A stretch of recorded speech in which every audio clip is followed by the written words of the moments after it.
about Ready to Love. Because Not Y'all kept the homeless man and got rid of Eddie fine ass. Girl. And then y'all got Jay on her like he the big dog. I'm sorry. Jay is not attractive to me. He looked like he got jock itch or something. I don't know, child. But first we're going to talk about these ninjas and their legal problems. Trump said first and foremost, he not getting Diddy out. Tory got to pay Meg some legal fees. And then we're going to do a follow-up to the Gilbert Arenas stuff. So, happy Saturday. Let me give me a little sippy sip. Let me know if y'all still sipping y'all coffee. Y'all going to brunch. What are we doing today? What are we doing? I'm going to lunch, exactly. And enjoy my life. I'll probably come and talk to y'all later on. Tonight, just depending on what happens throughout the day. So make sure you subscribe. Make sure you like this video. Exactly. And we made it to the weekend. Amen. Exactly. So first, and I'll put the timestamps. Today, I'll actually put the timestamps. I'm sorry, y'all. Yesterday was Friday. I had a lot going on. First, let's talk about Trump. So, Trump and Diddy. So, we know that it was a bunch of rumors that Trump may pardon Diddy, like regardless of whether he's sentenced, whatever the case may be. Trump was doing an interview and somebody asked him about the whole Diddy thing because he said that if Diddy was being treated unfairly, or I guess if the judge was being unfair, he would consider it. He would look into it. So I guess he looked into it and remembered some shit. What is Trump? I think Trump a Gemini. Child, Trump said he ain't pardoning Diddy. He basically said, I remember that shit you was talking when I was running for president and shit, and you was Team Kamala and shit. So no. So Diddy, I don't know. Y'all know that Diddy just put forth that $50 million bail package. I guess it's just up to the judge at this point, because Trump don't give a damn about none of that. Trump, how you ain't gonna pardon somebody? You basing your pardoning, your legal decisions based off of whether somebody supported you or not? Even though I support this decision. Exactly, with the whole Diddy thing. Child, but that's what Trump said about him. Speaking of ninjas in jail, Tory was ordered to pay Meg's legal fees. Now, and if y'all don't remember, first I'm going to read y'all the excerpt. I'm going to tell y'all what I have to say. This is coming from People magazine. Tory Lanez has been ordered to cover Megan Thee Stallion's legal fees after he was combative and feigned ignorance of basic facts during a videotaped deposition last April linked to the Savage singer's defamation and cyber-stalking lawsuit against YouTube blogger Milagro Grams. First of all, since then, Milagro, it seems like she don't mess with Tory Lanez no more. She said that was her last time defending a black man, which I don't blame you, because they ain't had your back. But you know, the claim was allegedly Milagro was getting paid by Tory Lanez and his daddy to release that sex tape of her and basically bully her online. Recently, Milagro, her attorneys wanted to be dismissed due to non-payment.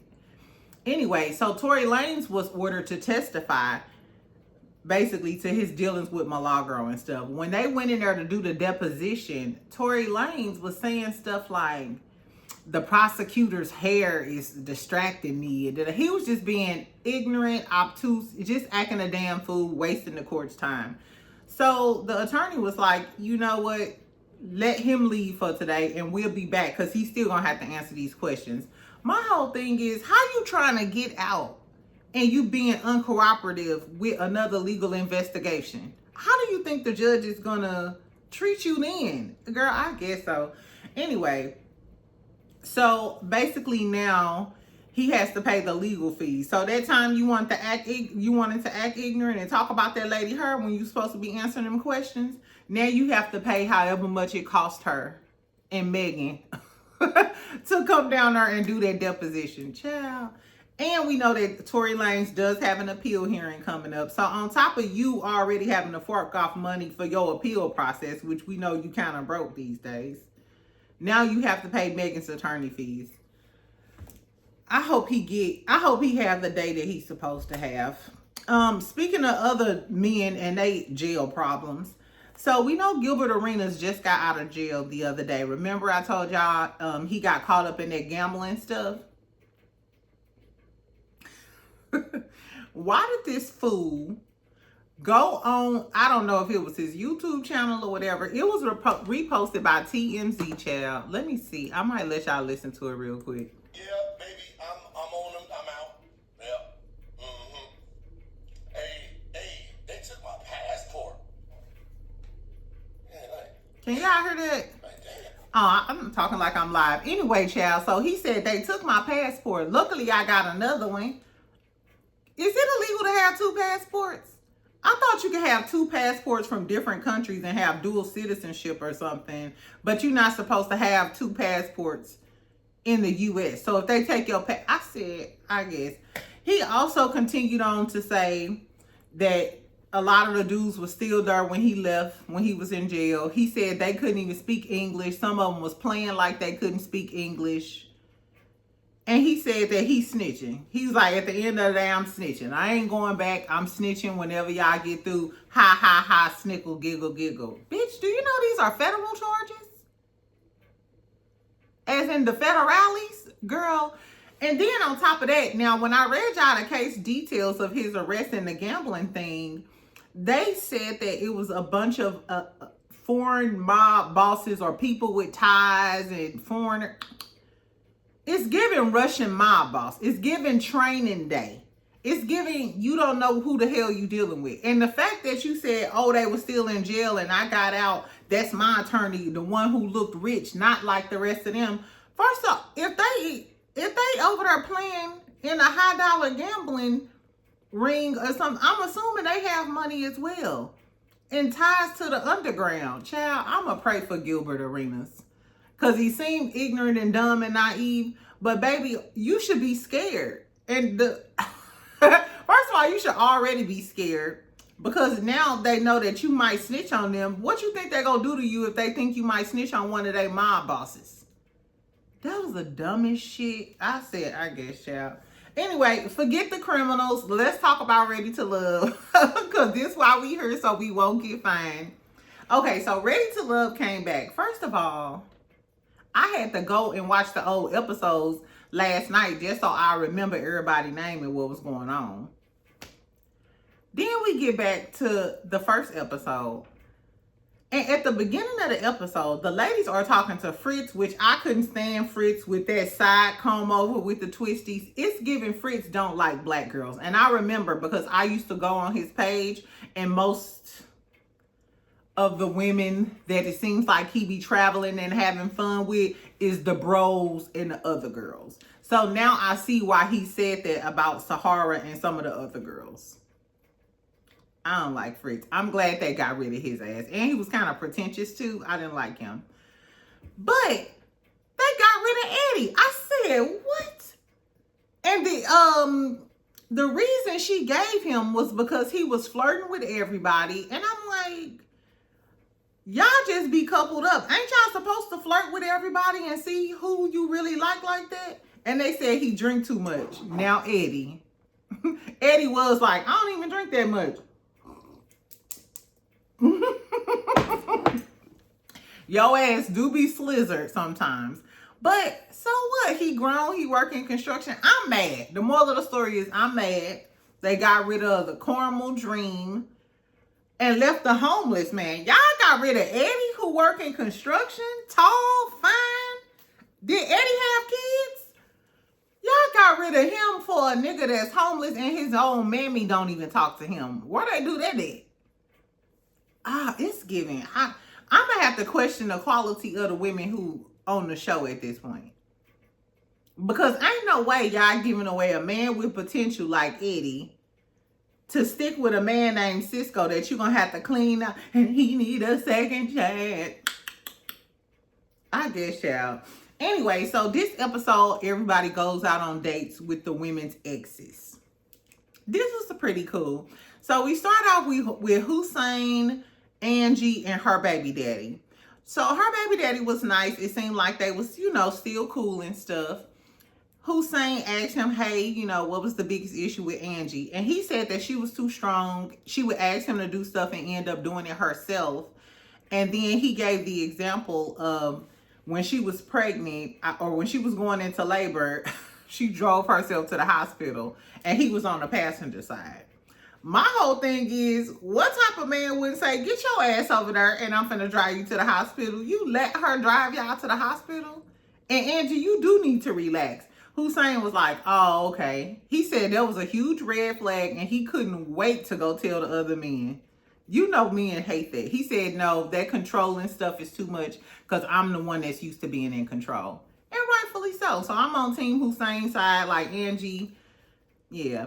But I do feel like a lot of women are conditioned to be that way. I'm like that. I might ask somebody to do something, but because I need to make sure it get done, I'm going to go ahead and do it. I'm just not good. I'm just not I'm not a team player, I ain't gonna lie. When we used to have group projects in school, I'll just do everything and be like, I'll sign y'all name, just send me some money or something. You know, like if we have a group project, like, I don't want to meet with y'all. I don't want y'all, I'll send y'all the thing the day before. So I feel you, Angie. But as far as a man is concerned, you have to let a man be a man. You gotta sit back and relax, poo. So then, this was the crazy part. Child, we meet Kiara and her ex-boyfriend, Jules. Predator Jules is what they call him. Girl, so we meet Jules' friend. Hold on, what is going on with the front of this hair? Yeah, I gotta do something. Anyway, so Jay comes because, you know, Jay and Kiara, that's the number, which I still don't get that. Jay, I don't know. Jay just needs some cream. I don't know. He looked like a raccoon to me. I'm sorry. Exactly. I don't like Jay. And he had a little funny story about I don't like Jay. So Kiara and Jules and Jay meet. And Jay come in there cool, calm, and collected. I will say I like Jay's demeanor. He seems very mature. He's complimentary. I like Jay. I just don't like the way Jay look. Anyway, child, so Jules, so Jay asked Jules how y'all meet. He said, I've been knowing her since, for a long time. She had a crush on me, but she was my youngest sister's. She was a few years younger than my youngest sister. He said, so I couldn't get with her. I kept my eyes on her though. And then when she was of age, we started something. I said, what the fuck? Baby, when I tell y'all I had to rewind that, you said that you kept your eyes on her. And then when she was of age, so of age, I'm assuming you mean 18? So you had your eyes on her the whole time she was a teenager? And then as soon as she turned 18, you pounced on her? And then we found out that he was 9 years older than her. Girl, I said, what type of grooming, crazy, creepy ass shit is this? I was like, I want to do this dude. I'm going to go find him. As a matter of fact, I think I'm finna try to go find him. Exactly. Do you know how you look? Girl, Kiara, were you getting grown, poo? Because it sounds like you was childhood friends with his sister, and while y'all was playing with the Barbies and having a tea party and shit, her creepy ass older brother was looking at her and shit. Because when she turned 18, you was about what, 27, I think? No, 28. I think is my math out? I don't know. When she was 18, he was 27. So when she was 15, you was 24. So when you was 21, she was 13. So, girl, this nigga was a creep. This motherfucker was a real live creep. Then he was talking about, Jay started talking about how he liked how she's bougie. You know, he loved the bougie of her. And the dude, Jules, was like, I don't like that. I like when she was a humble little servant. She was like, hold on, bitch. I would never no humble little servant. He was like, no, a servant of the Lord. And she was like, yeah, I used to be in church a lot, so and so and so and so. So you fell in love with a young, innocent teenage girl. And once she became an adult and grew into her womanhood, you don't like that version of her because you're a fucking predator. And you liked the young little girl version of her because you was looking at her when she was a little girl. I was like, what the fuck is this? I said, I guess, y'all. So he's still in love with Kiara. He's still in love with Kiara, and he's like, he telling Jay, like, yeah, I'm gonna do what it takes. She can do whatever she doing, but we might always come back to each other, so on, so on, so on, so on. So Jay looking like, what is this dude talking about? But I'm gonna tell y'all this. Kiara liked him. Kiara liked him. And she said, I didn't bring him here to for him to prove how much he loves me. Go back and watch that scene. The whole time Jules was talking that crazy shit, Kiara was staring at Jules. It wasn't a stare with disdain. It was staring like your man finally telling you how he feel, and you like, she was eating, but she was really intent on what Jules was saying. She didn't look at Jay not once or twice. Not really. She was zoomed in on what Jules was talking to. Jules was talking to Jay, but he was actually talking to Kiara about how much he loved her and don't be on here playing these games because you know we need to be together. And she was eating it up. I bet money that Kiara go back and be fucking with Jules, even though he's diabolical. Jay, move on. Move on, Pooh. Exactly, because Kiara's still in love with her creepy ex. Anyway, what else happened, child? Then we get to Shaunice and Francisco. We meet her ex. Her ex is cute. But it's her college ex. So they talking and stuff. And first Francisco, mind you, Francisco is the homeless gray-haired dude with the box. First, he's talking about how he likes Shaunice. She's always uplifting. She's very spiritual. She's pouring into him. And the second they start talking about Tay, her ex-boyfriend was like, how Tay look? And she said, she's cute. She didn't even say it in a condescending way. She didn't say it in a shady way. She just said, she's cute. Cisco's like, nah, she gorgeous. She beautiful. Nah, don't say she cute. Don't come for Tay like that. Who the fuck was coming for Tay? Why your homeless, happy ass sitting at my table, Shaunice, and you done poured into this man despite him being homeless and his own mammy don't even want to fuck with him. I'm sorry. The homeless stuff, maybe you need a transition period. I'll be your friend for maybe 90 days. See if you get a lease in your name or something. But your mama don't want to fuck with you? No. I would run for the win. Any man that mama don't want to fuck with them, and mamas usually coddle that. They usually love their sons to death. So you did some foul shit for your mama not to fuck with you walking or riding. I don't know. Anyway, but he switched up on her. Totally embarrassed her in front of her ex.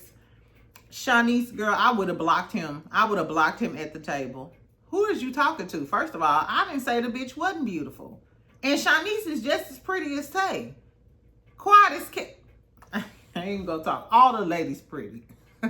Tay is pretty, but Shaunice is just as pretty as Tay. Let's be clear. I said, I guess, child. So then we get to Sahara and Cam. Sahara didn't bring her ex because he had passed away. Cam still feels some sort of way. Cam said his ex said he was nitpicky. He was. I thought Cam would have been gone. Cam is annoying to me. He was mad because he didn't beat nobody ex. Was you trying to look for a man too? Why was you so eager to meet somebody ex? He had an attitude that Angie let Hussein meet her baby daddy and he didn't meet them. I don't like Cam. I don't like Cam either. He a nice looking man, but he just not my type. I don't know.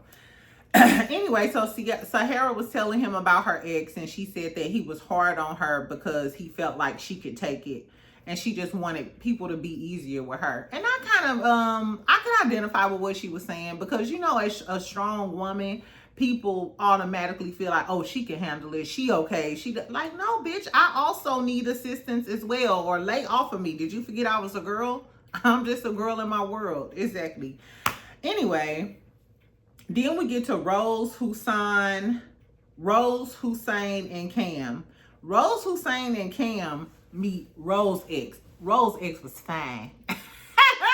Rose X was fine as that thing. I am sorry, ladies. Go back and make it work with your ex. You better hit the Eva Marcel. Go get your husband. Go get y'all ex. I'm trying to tell y'all, ladies, child. Because all of the exes look finer than the men.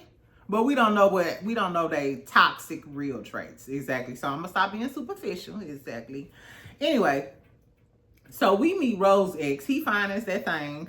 He seems really nice. They seem very friendly. But Cam and Hussein basically have a problem. They like, oh, this looks scripted. He only has nice things to say about her. They not buying it. To me, it seemed like these men were fishing for negative shit about these ladies so they could go back and tell the other men. It's giving Gossip Girl. The men didn't want to see that some of these ladies, maybe they are some good ladies. Maybe the men fucked up and they don't want to come on TV and bash them because they know they the ones that fucked up and they have some integrity about themselves. I was like, okay. Especially Cam. It was giving, baby, why are you searching for something bad about her? He was like, no, it's too goody-goody. I'm sorry, Milk Dud. I'm sorry, Milk Dud. Maybe Rose is just that girl. Exactly. Shout out to Rose, girl. Girl, get back with your ex, Rose. Because you see, you too good to be true for the other men. They complaining that you a goody-goody. You better call little light-skin back. That's all I'm saying. Anyway, Deanna, Khalil, and Naeem, they have a date. I like Naeem. I like Khalil, too. I think I like Khalil the most. But it's between Hussein and Khalil, I think, that I like the most. I don't know. I just like Khalil's energy. He also, Khalil, Cisco, and Tay also went on a date. And you could tell that Cisco was kind of getting jealous because Tay was vibing with Khalil. And I think on the next episode, she's going to meet their friends and she's going to really be vibing with Khalil. First of all, I love Khalil's energy. He gives me high energy, fun, good times, just like Tay gives. And I think Tay should try to stick with a person that's like-minded. Somebody that you can grow with, have fun, live life, and do your thing. Because if you get with Tay, if Tay gets with Cisco, she's going to be bogged down by his life's problems. He's already experienced life, fucked it up a few times, and he's rebuilding. You're going to have to help him rebuild his life. And that's a burden that you probably don't want. First of all, you got to see why his mama don't want to fuck with him. And the only reason I feel that Cisco is geared more towards Tay than Shaunice, because you notice at the end, he gonna start crying. I feel like he has more of a soulful, emotional connection with Shaunice, but he's intimidated by her because she's an older lady. She has her shit together. And with a girl like Tay, she's young, she's naive, and he can pull on her heartstrings, and she'll be more willing to deal with his bullshit and his lack of everything. It's crazy how men will manipulate you like that. I guess, child. That was pretty much all of the dates. Did I go through everybody? Yeah, that was pretty much all of the dates. They go to the men's lounge. And they start talking about their dates and stuff. So Jay goes first. And Jay is telling him about the diabolical dude. What's his name? Jules, exactly. And how he said, you know, he was 9 years older than her. And then he's like, oh, that sounds illegal already. And everybody started laughing. And then he was like, yeah, he called her humble. He said he missed when she was a humble servant. And he was like, yeah, he used to her being 9. And then even when they left, they made another joke about it. I was like, why are y'all joking about this? And I like Tommy, but baby, we talking about a man that possibly groomed or did something with this girl before she was of age. Because he's him saying, I waited till she was of age. That's questionable at this point, because you might be capable of anything. And the way he just said it, like it was nothing wrong with it. And the fact that they was laughing about it, that shit ain't funny. What if they did that to your daughter? I bet you wouldn't be snickling and giggling about that. I said, I guess, child. Anyway, then they talk about Rose. They said they thought her ex was rehearsed and she too good to be true, basically. They get Cisco talk about how he kind of jealous because now Tay is Khalil's #1 interest. Then Cisco also mentions Shaunice, and he said Shaunice picked her ex from college. And Tommy is like, why would she pick her ex from college? She should have picked her last relationship because that's probably where the real tea is. That's probably where the, where the real business is. And then Cisco gonna say, yeah, her last relationship was rocky and that's probably what she wanna What the fuck? Tell us what your ex-wife would have to say. That's what I really want to know. Now, Tommy, if y'all really want to give us a show, go get Cisco ex-wife that kicked him out and had him homeless. And tell us, let the ex-wife come and tell us about Cisco. That's what I really want to know. Tell us about Cisco. And I hate that they propping him up like one of the stars of the show or one of the lead men when he the worst of the bunch. I don't even like the fact that y'all representing black men like this in Philadelphia. And I'm not even from Philadelphia. But I know it's a better crop of men out there. Girl, I guess so. Anyway, they start talking about how Shaunice sent Good Morning King to everybody. Girl, not y'all, man, because Shaunice said Good Morning King to all of y'all hoes. What's she supposed to say? What's up, hoes in the... What's she supposed to say? What's up, homeless king? She's supposed to be descriptive. What's up, homeless king? What's up, acne king? What's up, lying king? What's up, bald head? Exactly. I don't know. So they had a little attitude because they felt like she was copying and pasting. Now, I ain't gonna lie.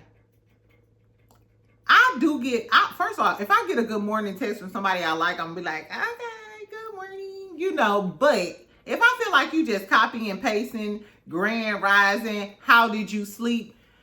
If a motherfucker asks me, how did I sleep again? Bitch, I slept normally. I slept like a bat, as a matter of fact. I slept upside down in my bat cave, bitch. Because I'm evil. I swear, the next time a motherfucker asks me how I slept, I'm gonna be like, nigga, I slept upside down like the bat bitch I am. Exactly. Girl, anyway.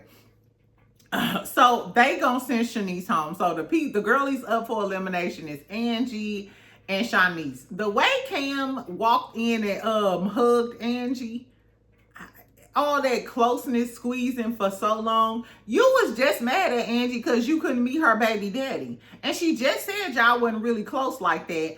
Then Cam had the audacity to say, I need to know if I could go deeper with Angie and it don't always lead to sex. Well, ho, I thought you said you wanted something more and something that wasn't gonna always lead to sex. Yet and still, you holding her for 40 days and 40 nights and groping her when she first come in.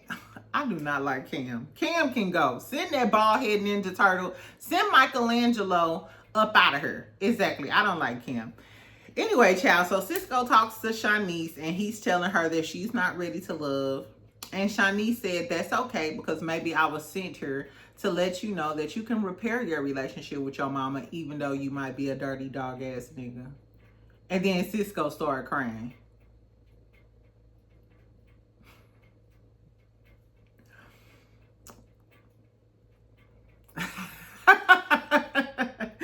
You know what? I'm not even gonna say we need to have Cisco mama on here because I don't like to get in people's business like that.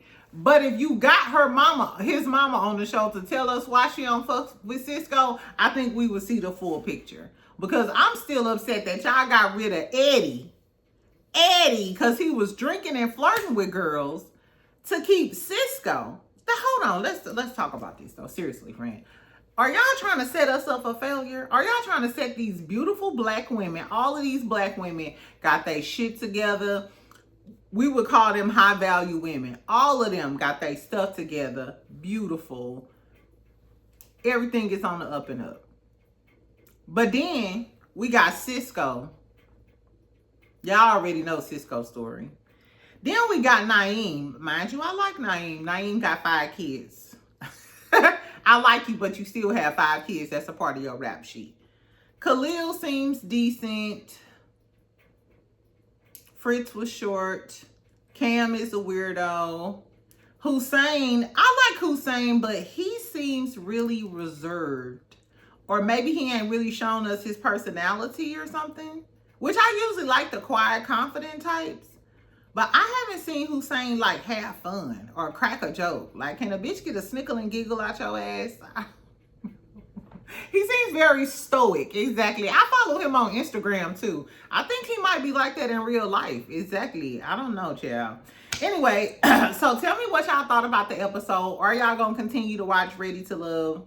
I thought the opening episode was good. I just hate they got rid of Eddie, child. Next episode, though, we gonna see Angie. I forgot who friend it was. Angie gonna meet somebody friend. And he a poly, not a submissive manager, dominant. He said a professional dominant. And Angie over there looking like, woo, child. Angie, you let that man tie you up and dominate you back in the day. Angie look like Angie about to get busted next episode. So we go pray for our good sis Angie. Anyway, so tell me what y'all thought about the episode. Like I said, I might come later on if it's some gossip going on and we can talk about some gossip. We'll talk about Love and Marriage Huntsville, child. We also gonna talk about Hard and Hustle Houston. That's the new show that's coming out. I want to check it out. I hope it's interesting. I believe it's like 6 professional, beautiful sisters, all of them looking good, dressed good. Okay, I know it smells like Chanel, girl, exactly. And I guess they're going through their journey. So I'm excited to watch it. Hopefully it's a really great show. So after Love and Marriage Huntsville, you know, maybe we can watch something of substance. I wonder if Kimmi gonna come to the front because they dragging you in the comments, Kimmi. They are. You wanted to be the star, baby. This is what you get. They are dragging you about Jalen talking about how your husband mistreated him and how your husband immediately started gaslighting him the way he gaslight your hoe ass. And Mrs. Strong, I can stand up to anybody trying to go off on Mel, go off on a bald head hoe in your house. That's just what they said, though. Don't come at me, Scotta Lots. But if you do, I got time today. Exactly. I'm going to lunch at this place called, I can't tell y'all if y'all in Dallas. I don't want y'all to see me. Anyway, child, so I'm gonna try a whiskey flight today. Y'all know I don't really mess around, but that's what the tea is. So we gonna see how that works for me, and I'll talk to y'all later on. Anyway, I love y'all, love y'all, love y'all. Tell me what y'all think about the Trump and Diddy shit, Tory Lanez having to pay Meg, Gilbert Arenas being a damn fool. And of course, Ready to Love. Anyway, love you. Make sure you comment. Remember, this is the comment section and not the complaint section. This is Friday. This is Saturday. We enjoying our weekend, friend. Exactly. Go see a man about a dog. Bye.